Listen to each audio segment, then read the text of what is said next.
الحمد لله كفى والسلام على عباده الذين اصطفى أما بعد أعوذ بالله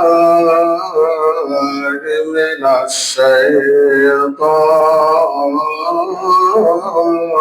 الرجيم بسم الله الرحمن الرحيم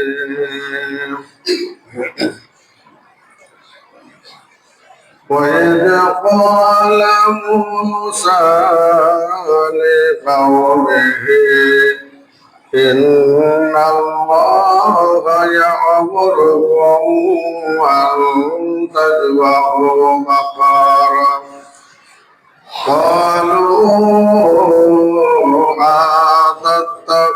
أتتخذوننا هزوا قال أعوذ بالله أن أكون من الجاهلين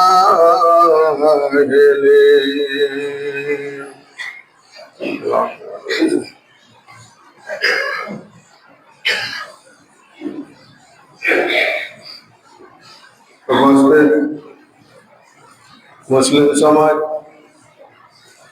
সর্বাগ্রে মহান সুরক্ষার প্রশংসা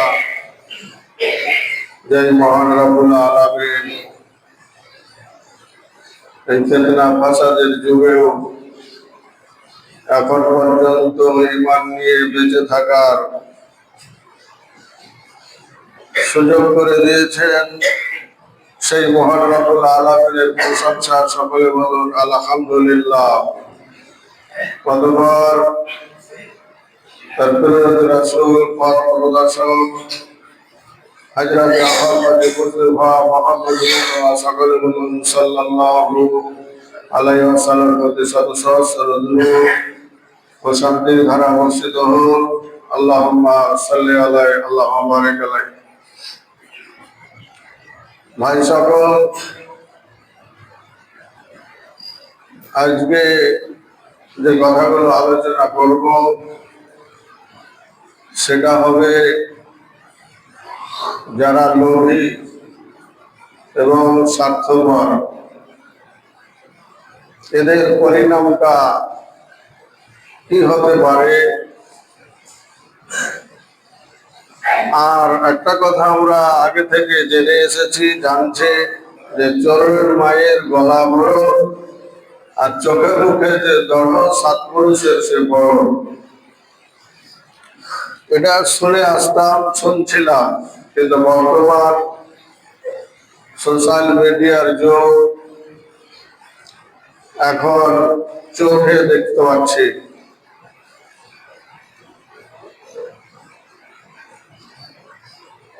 এটা ভালো করে আপনারা জানেন বা আমরাও জানি, এবং হাদিস, সেই হাদিস থেকে এবং কোরআন থেকে যেটা পেয়েছি বা পাচ্ছি বা ভবিষ্যতে পাব, যারা লোভী এবং স্বার্থপর তারা কোনোদিন সফল হতে পারেনি, পারবেও না। তবে শুধু দেশে সমাজে অশান্তি সৃষ্টি করবে, অশান্তি লাগিয়ে রাখবে, এটাই তাদের কারণ বা এটাই তাদের কারণ হবে।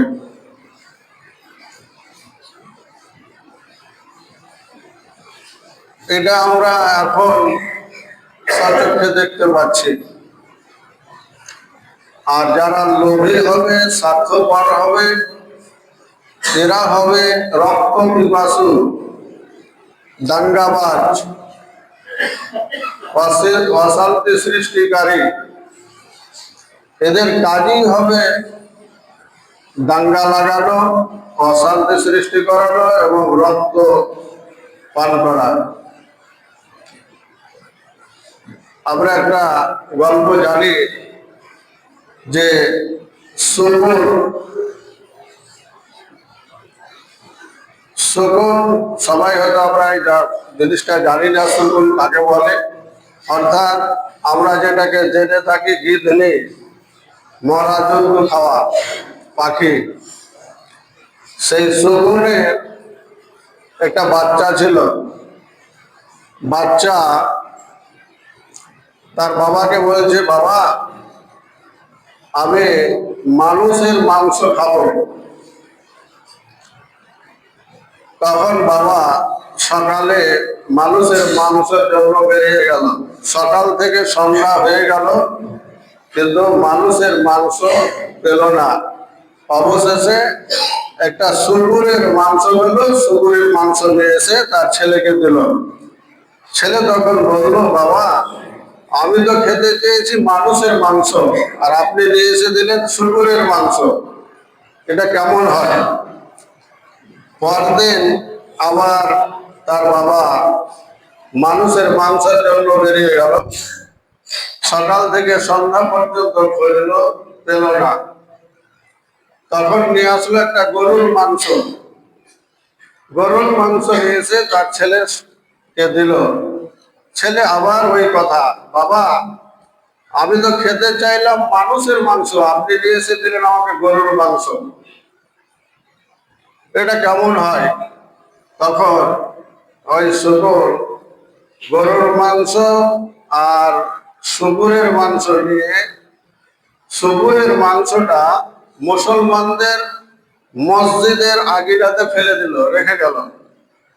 আর গরুর মাংসটা হিন্দুদের মন্দিরের আগনায় ফেলে গেল। সকাল হলো, সকালে গিয়ে মুসলমান দেখছে যে আমাদের মসজিদে শুকুরের মাংস, তো দিল কে? তাহলে দিবে তো দিবে কে? তাহলে ওরাই দিবে। আর মন্দিরে গিয়ে দেখছে হিন্দুরা যে আমাদের মন্দিরে গরুর মাংস, দিল কে? তাহলে দিলে মুসলমানেরাই দিবে। এই সুগুনে একটা চক্রান্ত করে, কৌশল বুদ্ধি করে এই মুসলমান আর হিন্দুর মধ্যে দ্বন্দ্ব লাগিয়ে দিল। আর দ্বন্দ্ব যখন নিয়ে গেল, উভয় পক্ষে যুদ্ধের জন্য, লড়াইয়ের জন্য প্রস্তুত হয়ে গেল ওই মাংসগুলোকে নিয়ে কেন্দ্র করে। এবার উভয় পক্ষে লড়াই করে অনেক লোক মারা গেল উভয় পক্ষের। এবার শুকুর তার পরিবারকে নিয়ে, ছেলে মেয়েকে নিয়ে বেশ মন ভরে খেল। আর মানুষের মাংস খেতে অসুবিধা হলো না, মন ভরে খেল, পেট ভরে খেল, মনে শান্তি করে। তো আজকে এই যে এই শুকুনের জাত কিছু আছে, যেই জাতগুলো লোভী এবং স্বার্থপর, যারা লোভ লালসা নিজেকে কন্ট্রোল করতে পারে না এবং নিজের স্বার্থকে কন্ট্রোল করতে পারে না, তখন এক অপরের সাথে একটা কৌশল করে, একটা ফন্দি হেঁটে এই সমাজে, দেশে একদম দ্বন্দ্ব কলহ লাগিয়ে রাখে। এরা নিজের স্বার্থ সিদ্ধি পূরণ করার জন্য, কিন্তু আসলে এটা স্বার্থ সিদ্ধি পূরণ তাদের হয় না। যখনই হোক সেটা প্রকাশ হয়ে যে তারা পরাজিত হয়, তারা শেষ হয়ে যায়। কোরআন থেকে একটা ঘটনা আপনাদের জানাচ্ছি, যে যারা লোভী এবং স্বার্থপর, এরা কোনোদিন পরাজয় হয় না। আর এই যে বলেছিলাম যে চোরের মায়ের গলা বড় আর চোখে মুখে জড়, সৎপুরুষের বড়, তারাই হয় এইভাবে। পরিষ্কার সহি হাদিস থেকে এবং কোরআন থেকে ঘটনাগুলো আছে। একটা ঘটনা বলছি, এবং এই ঘটনার পরিপ্রেক্ষিতে তিনটা চারটা ঘটনা বর্ণনা করেছে, সারাংশ একই হবে। ঘটনাটা কি? ঘটনাটা হলো এই বানি ইসরায়েলের যুগে, বানি ইসরায়েলদের মধ্যে একটা খুব ধনী বন্ধা লোক ছিল। তার কোনো ছেলে ছিল না, শুধু একটা মেয়ে ছিল। বিভিন্ন জায়গায় মুফাসসিরিনে কেরামরা বিভিন্ন রকমের ঘটনা উল্লেখ করেছেন, তার মধ্যে একটা বলছে। তো আর তার একটা নিজের ভাতিজা ছিল। ওই ভাতিজা মনে করলো যে আমার চাচার তো কেউ নেই, ওই সম্পদের মালিক তো আমি মরে যাওয়ার পর। তাহলে যদি আমি আমার চাচার মেয়েকে বিয়ে করে নিই, তাহলে তো সমস্ত সম্পদের মালিক আমি হয়ে যাব। তখন ওই চাচাকে তার মেয়েকে বিয়ে করার প্রস্তাব দিল। চাচা কিন্তু সেটাকে প্রত্যাখ্যান করে দিলেন যে না, তোমার সাথে বিয়ে দেওয়া হবে না। তো লোভিত আর নিজের স্বার্থ সিদ্ধি করার জন্য তো চলছে। ও তখন বললো তুমি আমার সাথে বিয়ে দিবে না, দেখছি তোমার অবস্থাটা কি করে। এবার চাচাকে মারার একটা কৌশল আরম্ভ করলো, কৌশল শুরু করলো। আর ওই গ্রামেরই কিছু ভালো লোক ছিল, এই বদমাস লোকের কাছ থেকে উঠে গিয়ে অন্য একটা জায়গায় তারা বসবাস করত। আর তারা ভালো লোক। এবার সন্ধ্যা লেগে যেত, তারা গেট টেট সব বন্ধ করে শুতে যেত, ঘুমিয়ে যেত। সকাল হতো, গেট খুলত। এই বদমাস নিজের স্বার্থ সিদ্ধি লাভ করার জন্য চাচাকে মারার বহু কৌশল করলো, খুন করার জন্য চেষ্টা চালালো। এবার কৌশলে ফোন দিতে চাচাকে নিজে এমন এক জায়গায় হত্যা করে দিল। আর হত্যা করে দেওয়ার পরে ওই ভালো লোকগুলো যেই জায়গাতে আছে, ওই জায়গাতে তাদের গেটে, গ্রামের গেটের আসল জায়গাতে রেখে চলে আসলো। আসল জায়গাতে রেখে চলে এসছে। সকাল হয়েছে, চোরের মায়ের গলা বড় আওয়াজ আরম্ভ করে দিল, আমার চাচা কোথায়, কি হয়ে গেল, আমার চাচা কোথায় গেল, কি হয়ে গেল, দেখতে কেন পাওয়া যায় না। তার তো জানা আছে, খুলতে খুলতে ওই জায়গাতে পৌঁছে গিয়েছে।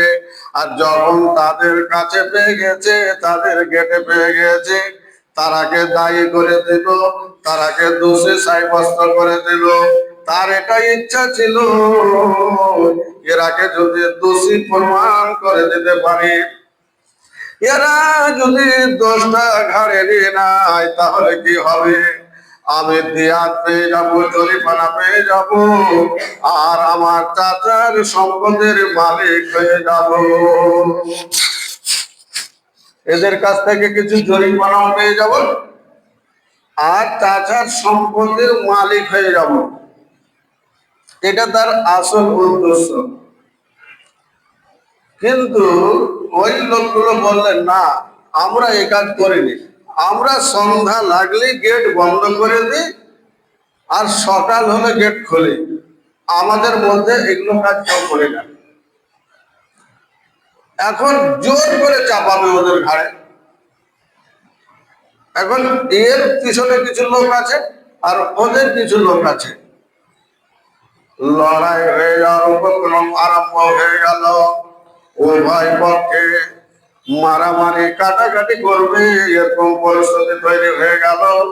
এমন সময় কিছু বুদ্ধিজীবী লোক বললেন, হে তোমরা কেন তর্ক করতে আছো, কেন তোমরা ঝগড়া করছো? এখনো এইখানে হযরতে মূসা আলাইহিস সালাম রাসূল হয়ে আছেন, নবী হয়ে আছেন। তোমরা যাকে যে দোষ চাপাতে আছো বা দোষ নিতেছ না, মূসার কাছে যাও, তোমাদের আসল কাতেলকে, আসল খুনিকে বের হয়ে যাবে। মূসা আলাইহিস সালামের কাছে যাও, আসল খুনি বের হয়ে যাবে। সবাই মিলে মূসা আলাইহিস সালামের কাছে গেলেন। এবার যে হত্যা করেছে, এই তো ভেতর ভেতর খালি গুপ গুপ করছে। যেমন আজকে দেখছেন দাঙ্গা, মুর্শিদাবাদের দাঙ্গা কে করেছে, খোঁজ নিয়ে দেখেন, খোঁজ নিয়ে দেখা যাচ্ছে বিজেপিরাই, RSS রাই। কাশ্মীরের দাঙ্গা, যারা চিল্লাচ্ছে, যারা আওয়াজ করছে, বেশি গোল দিচ্ছে, খোঁজ নিয়ে দেখেন তারাই করছে। ঠিক তেমনই আর ভিতর কুকুরকে ধরা তো পড়লাম।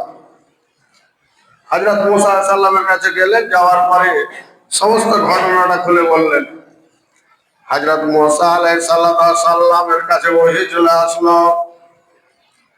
হযরত মুসা আলাইহিস সালাম বললেন, ওয়াইজ ক্বালা লিকাওমিহি ইয়া মুসা ইন্নাল্লাহা ইয়া'মুরুকুম আন তাযবাহু বাকারাতান ক্বালু আতাত্তাখিযুনা হুজওয়া ক্বালা আউযু বিল্লাহি আন আকুনা মিনাল জাহিলিন।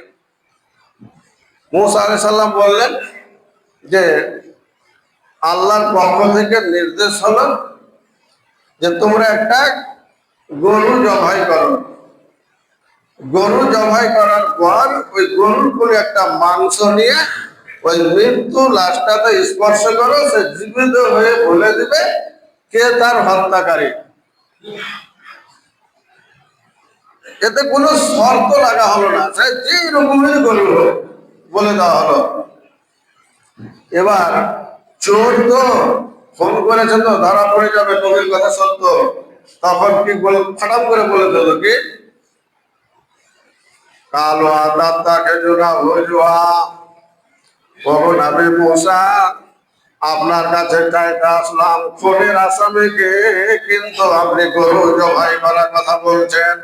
এর সঙ্গে এর সম্পর্কটা কি আছে? আপনি কি আমাদেরকে মজাক করতে আছেন, ঠাট্টা করছেন, বিদ্রুপ করছেন? হযরত মুসা আলাইহিস সালাম বললেন, কালা আউযু বিল্লাহি আন আকুনা মিনাল জাহিলিন। হে আমার সম্প্রদায়ের লোক, তোমরা ভালো করে জেনে নাও, আমি একজন নবী, আমি একজন রাসূল। আর আল্লাহ পাকের পক্ষ থেকে বার্তা আছে শরীয়তের ব্যাপারে। আমি কোন সময় ঠাট্টা করি না, মজাক করি না, বিদ্রুপ করি না। তোমাদের যেটা বলেছি সেটাই করো, সত্য প্রমাণ হয়ে যাবে। বুদ্ধি খাটলো না? এবার তখন কি বলছে, হ্যাঁ নবী মুসা আপনি তো গরু জবাই করার কথা বললেন, কিন্তু ওই ধরনের গরু তো অনেক রয়েছে। তবে গরুর বয়সটা কিন্তু হবে, ছোট বাচ্চা হবে না, বুড়ো হবে না, মধ্যম হবে, এটা জানা গেল না।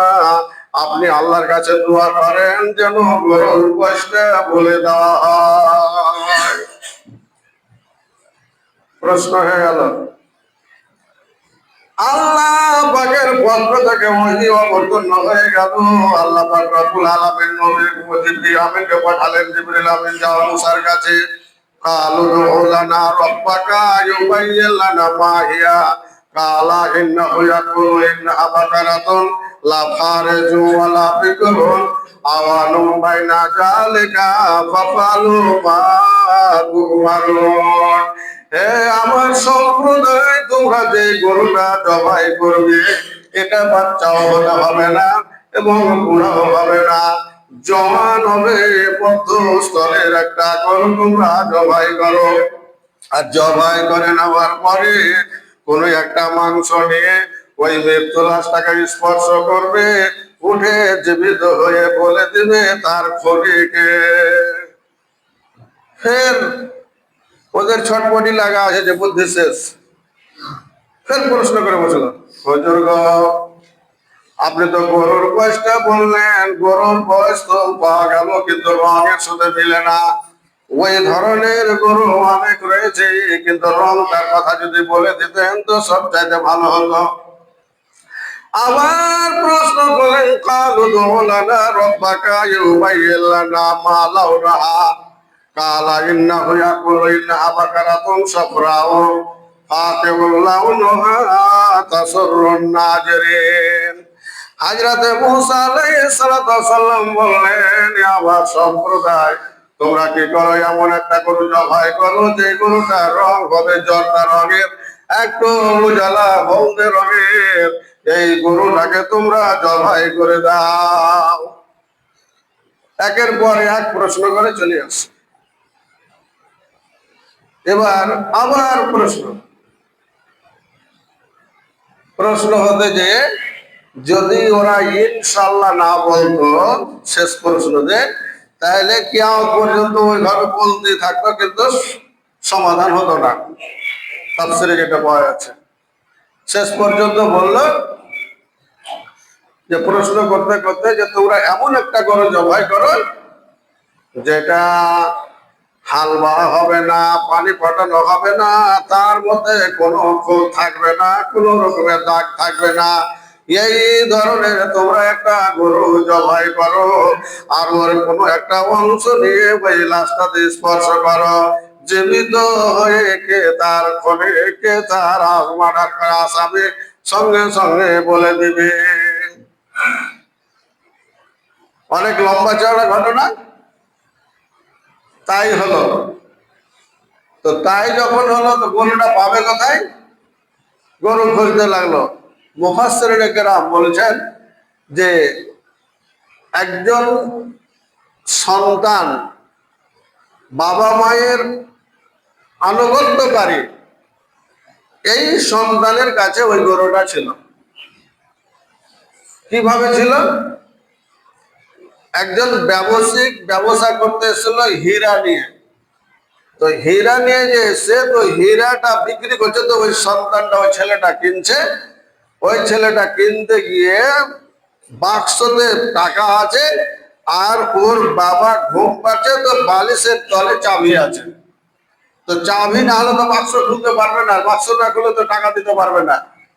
তো ছেলে কত বাপ মায়ের আনুগত্যকারী এবং চরিত্রবান, আদর্শবান, যে বাবা মাকে কষ্ট দিবে না, তার জন্য বলছে ব্যবসায়িককে যে ব্যবসায়িক, তোমার হীরার দাম তো হলো ৭৭,০০০। আমার বাবা এখন ঘুম পাচ্ছে, এই কাঁচা ঘুমে যদি উঠায় তো আমার বাবা কষ্ট পাবে। তো আপনি যদি আমার বাবার জায়গা পর্যন্ত আপনি অপেক্ষা করেন, তাহলে ৮০,০০০ টাকা দেবো। আর ওই ব্যবসায়িক বলছে যে তুমি যদি এখনই তোমার বাবাকে জাগিয়ে টাকাটা দিতে পারো, তাহলে ৭০,০০০ নেই, ৬০,০০০ দেবো। তাফসীরে এইভাবে লেখা আছে। করতে করতে এই ৩০,০০০-এ নেমে আসলো, আর ১,১০,০০০-এ গেল। শেষ পর্যন্ত ওই ব্যবসায়িক তার হীরা নিয়ে চলে গেল, কিন্তু টাকা নিতে পারলো না। তার কারণ ছেলে এত বাবা মায়ের আদর্শবান, চরিত্রবান ছিল যে বাবাকে কষ্ট দিবে না, কাঁচা ঘুমে ঘুম থেকে জাগাবে না। তার জন্য হীরা নেওয়া বাদ দিয়ে দিল এবং টাকার অঙ্ক বাড়িয়ে দিল, তবুও কিন্তু কষ্ট দিল না বাবাকে। তো এই বাবার আনুগত্য স্বীকারকারী ছেলের কাছেই গরুটা ছিল। গরু যখন কিনতে গেল, কোথাও পেল না, খুঁজে খুঁজে পেল না। তো তখন বলল যে গরু ওজন সোনা দিতে হবে, না হলে গরু দেওয়া যাবে না। আর ও জেনেছিল যে এই গরু কাউরের কাছে না, আর এর আগে নিতেই হবে, উপায় নাই। এবার ওরা আবার মুসা আলাইহিস সালামের কাছে ঘুরে আসলো। ঘুরে আসার পরে বলছে, হুজুর এই ব্যাপার। হযরত মুসা আলাইহিস সালাম বললেন, প্রথমে তোমাদের বলে দেওয়া হয়েছিল যে কোনো একটা গরু, বুড়ো হোক আর ছোট হোক, আর কালো হোক আর সাদা হোক, লাল হোক, কোনো শর্ত বান্ধা ছিল না। কিন্তু তোমরা এটাকে একের পর এক করতে গিয়েছো, সেহেতু তোমরাকে ওই গরুটাই কিনতে হবে, আর যে মূল্য হোক ওই মূল্য দিয়ে তোমাদের কিনতে হবে, রেহাই হবে না, তোমাদের কোনো কনসিডার হবে না, গরু কিনতেই হবে। কিনে নিল। কিনে নেওয়ার পরে গরুটা জবাই করা হলো। সোনা, গরু পরিমাণ ওজন করে সোনা দিয়ে গরুটা কিনলো। জবাই করে দেওয়ার পরে, আর জবাই করে দেওয়ার পরে একটা মাংস নিল, মাংস টুকরো নিল, আর টুকরো নেওয়ায় ওই মৃত্যু লাশটাতে স্পর্শ করলো, সঙ্গে সঙ্গে লাশটা জীবিত হয়ে দাঁড়িয়ে গেল। আর দাঁড়িয়ে গিয়ে বলল, আমার ভাতিজা আমাকে আমার অর্থ সম্পদের লোভে, লোভ লালসায় আমাকে আমার ভাতিজা খুন করেছে, মার্ডার করেছে। আর বলে দেওয়ার পরে সে মারা গেল। এবার কি হলো? যখন প্রমাণ হয়ে গেল, লোক শান্তি পেয়ে গেল, আর অশান্তি থেকে বেঁচে গেল, আগুন আর জ্বলল না। আসল আসামি ধরা পড়ে গেল। শরীয়ত অনুযায়ী কেসাসের বদলে কেসাস, তাকে হত্যা করা হলো, খুন করা হলো এবং সাচার সম্পত্তি থেকে সে মারুফ হয়ে গেল, বঞ্চিত হয়ে গেল। আমার বক্তব্য বিষয়ের উদ্দেশ্যটা কি, যে যারা লোভী, যারা স্বার্থপর, তাদের কোনোদিন স্বার্থ পূরণ হয় না, শুধু অশান্তি সৃষ্টি করা হয়, অশান্তি তৈরি করা হয়, আর মানুষের খালি দ্বন্দ্ব লাগিয়ে মানুষকে খুন করা হয়, মার্ডার করা হয়, তার মানে রক্ত, মানুষের রক্ত পিপাসু এই সম্প্রদায়, এই জাত। তো আজকে দেখেন ভারতবর্ষে বা যে কোনো দেশে আজকে দেখতে পাচ্ছেন, যারা নিজের লোভে আর স্বার্থে, এদের তো স্বার্থ পূরণ হয় না, কিছুদিন চলবে, বাকি আসল রূপ প্রকাশ পাবে। আর যখন আসল রূপ প্রকাশ পাবে আর প্রকাশ হবে, তখন মানুষ তার পিছন থেকে সরে যাবে, তাকে হাঁটতেই হবে, তাকে নিঃস্ব হতেই হবে, ধ্বংস হতে হবে। আজকেও দেখবেন, গত জুমাতে যে আয়াত পড়েছিলাম বলতে পারিনি, যে পারস্য সম্রাট একের পর এক, একের পর এক, একের পর এক জয় লাভ করে গেল, জয় লাভ করে গেল, আর মক্কার করে সেরা আনন্দ লাভ করলো, খুশি আনন্দ করলো। আর এমন একটা সময় হলো যে পারস্য সম্রাট ধূলিসাৎ হয়ে গেল, মুসলমান বিজয় লাভ করলো, মুসলমান জয় লাভ করলো। আজকেও দেখবেন যে আমাদের দেশে যে অশান্তি শুরু হয়েছে, তাদের জন্য একটাই সম্প্রদায়, যেটা হলো বিজেপি, RSS। এই সম্প্রদায়, এদের চোখ মুখ খুব দঢ়, আর এরা হলো স্বার্থলোভী, এরা হলো স্বার্থপর, বলেই আজকে যেখানে সেখানে অশান্তি আর দাঙ্গা হাঙ্গামা চলছে। কোনো একদিন যখনই হোক এই পরাজয় হবে, এই শেষ হয়ে যাবে, আবার দেশে শান্তি ফিরে আসবে। তো আমার বলার উদ্দেশ্য হলো, ভাই আমার, আমরাও যেখানে বাস করবো, যেখানে থাকবো, সেখানে যেন নিজের স্বার্থকে বজায় না রাখতে চাই এবং লোভে না পড়ে যায়। যদি নিজের স্বার্থ বজায় রাখতে চাই এবং লোভে পড়ে যায়, তাহলে আমাদের নিজস্ব সমাজ যেটা আছে, সেই সমাজে ধ্বংস হয়ে যেতে পারে, সমাজে হানাহানি, কাটাকাটি, মারামারি হতে পারে এবং অশান্তি বিরাজ করবে। তখন কেউ শান্তিতে জীবনযাপন করতে পারবে না। আল্লাহর কাছে দোয়া করবো, আল্লাহ আমাদের সমস্ত মুসলমান ধারণাকে তুমি তোমার সঠিক নিয়ম নীতি মেনে চলার এবং তার উপর আমল করার তৌফিক দান করেন।